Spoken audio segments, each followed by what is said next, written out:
Hello, I'm Anna Lundy.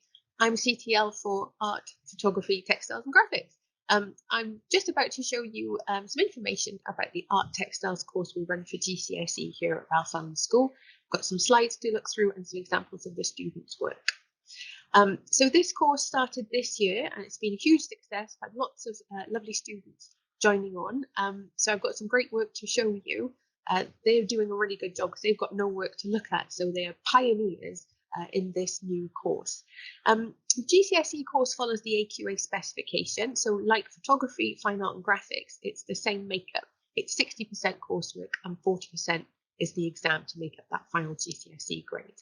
Again, it runs over 2 years and everything that the students complete is viable for submission for their coursework portfolio. So we start on day one. So it's really important to hit the ground running and to make sure you're trying your best at every occasion.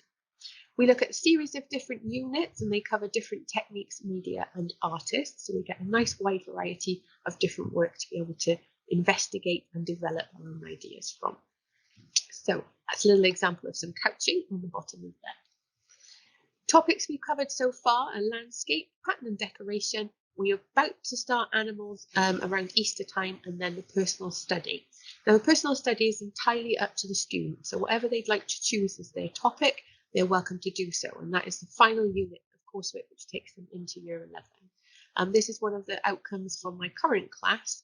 You can see there's a mixture of paper and textiles and sewing and little areas cut out. There's some beadwork on it as well. And this is in response to natural landscapes.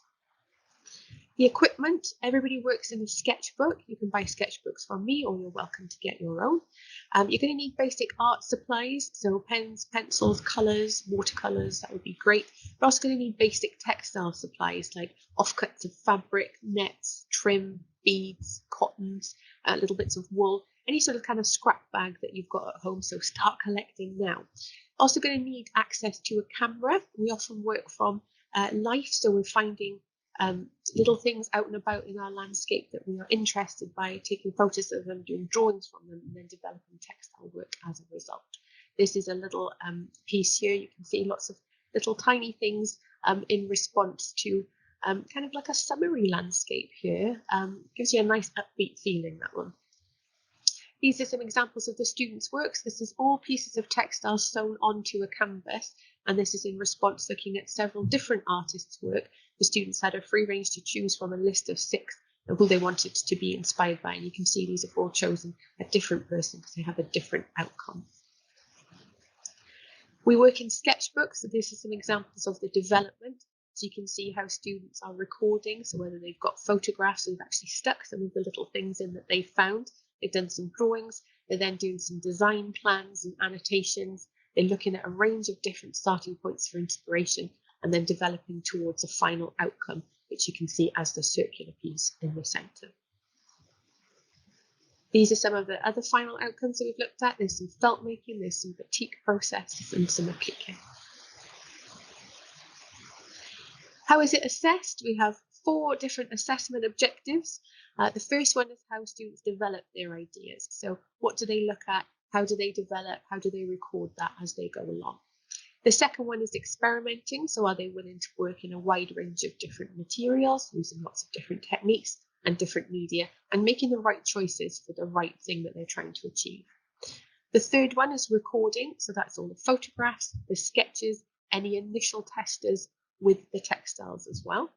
And then all leads on to the final outcome. So what is the end result after all this hard work?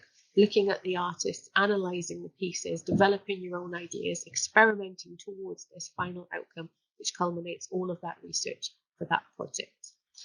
Each one of those is 24 marks. And like I've said, that makes up 60% of the coursework. I mark everything. So I mark all of the GCSE work for art, photography, graphics and textiles, but also with a rolling complement of the rest of my team as well. And then that then is externally moderated. So it's incredibly well marked. What can you do in the future? It seems a bit bonkers because you're already just deciding on GCSEs, but in the future, we offer currently A-levels in fine art and photography. Who's to say that we can't offer graphics and textiles for future A-level as well? And that is something that we can think about longer term. Moving on from that, but I mean, you'd still be able to do fine art or photography A-level with a textiles GCSE. They are very comparable. We have massive uptake to art foundation. So after A-levels, moving on to a foundation course, I think 14 out of 17 of my class one year went on to Trowbridge. It was like them just basically taking my class without me to Trowbridge. Bath is really popular. We have Bristol. We have lots in London that go to Goldsmiths Foundation. Several up in Scotland. We've got people this year going to France as well. All being well, fingers crossed. So really popular course and really popular industry to get into afterwards. That leans on to degrees, whether it's fine art or textiles, 3D design, animation, ceramics. The world is your oyster. Our students, I am so fortunate this year that the group of students that I have to start to pilot this course are amazing. They're really hardworking, they're really dedicated, they're keen to learn, and they're having fun. They're really enjoying the course, but they are doing the work to go with it. And they're producing some fantastic outcomes, as you can see. I mean, we're only this is the third term in, and I've already got quite a lot of work to show, which is brilliant. If that is you and you fancy combining art and textiles together, then this is the course for you, and we would welcome you on board. Thank you very much for listening, and take care.